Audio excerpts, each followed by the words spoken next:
let's talk a little bit about some more prominent projects that have been that people have heard about on Kickstarter. So Diaspora was one of them, which is I guess a sort of an open source Facebook competitor. Right.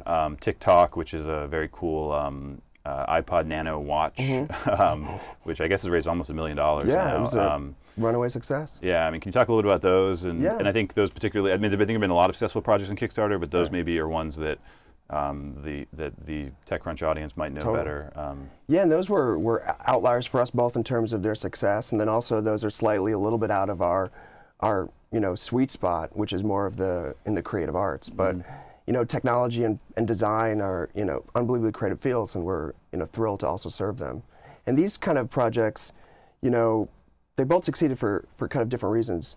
Diaspora, obviously, they were right at the right moment, right? That was right when all of the privacy, the big Facebook backlash. And these guys, the 4 NYU students, and their project was very finite. They just said, we want to raise enough money. I think they were only looking to get about 10 grand to take the summer off and code, and then we can release the code to the open source community and let it go from there. And I think they've gotten that far. And so that was their project, and it was right place, right time, and they had a great amount of success. TikTok, Scott Wilson, who was the guy behind the design studio Minimal, who put up that project. He had a really amazing, he has a really amazing background. I think he was at one of the creative directors at Nike, and he had gone through the manufacturing process before. So he really brought to the audience the fact that, hey, I'm somebody with a great track record. I'm showing you really well designed prototypes. My background shows I can execute this, and I'm going to give people limited editions of these or early peeks at these watches. And so, the audience wanted it, and he had great success. And what's interesting about TikTok is I think some people mistakenly think these kind of crowdsource funding things are like you're giving a donation. Right. Where in fact with TikTok, you're actually buying the product, right? You're buying the product and you're actually getting a discount, or you're getting an early copy of it. Yeah.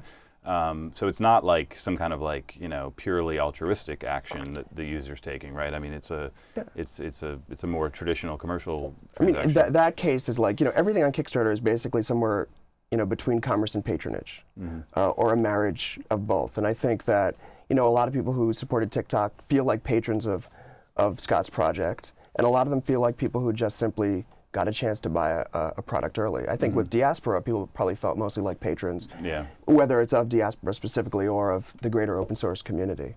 And then with the music and the films and the other things that we do, I think it's a bit of both. You're getting a limited edition, or you're helping a band do something that they're passionate about. Yeah. So do you think that as time goes on that it'll become more about the patronage model, or more about the sort of commercial model, or both, or you don't know? Or? I mean, it's think about what we see in kind of outside of Kickstarter. Like, you go into Whole Foods, and products really talk about their story, and it's spreading beyond Whole Foods. Like, you go to a lot of places, and people are really embedding story in their products. And I think part of it is to make people feel more connected to them, whether that's specifically as patrons or just as more informed, more connected customers. It seems to be a valuable tool. I mean, if you do it in an authentic way. So Diaspora was, sort of hit things maybe at the right time. Obviously, a super talented team, great idea. TikTok, phenomenal designer. What are the characteristics of other projects that you've seen that have been successful? And like, is it about the people behind it? Is it about how they tell the story? Is it how they market it, or is it luck, or what? Well, I mean, what we do on Kickstarter is we just focus on projects, right?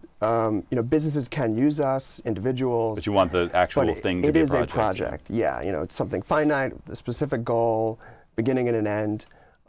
So if you can articulate that, and people could see through your description of it and your video that you know exactly what you want to do, that the money kind of is really just turnkey to make it happen, you got to really spend some time thinking about how you're going to reward your backers, right? Get them something of value. This is not about extracting value. It's about making sure that you get the money you need to do what you want, you get an audience that's kind of follow your project, and they're going to have a great experience and get something really cool and tangible in return. And if you think about it from that perspective, and you think about this as a creative project on its own, the Kickstarter project, then I think you're kind of on the road to success.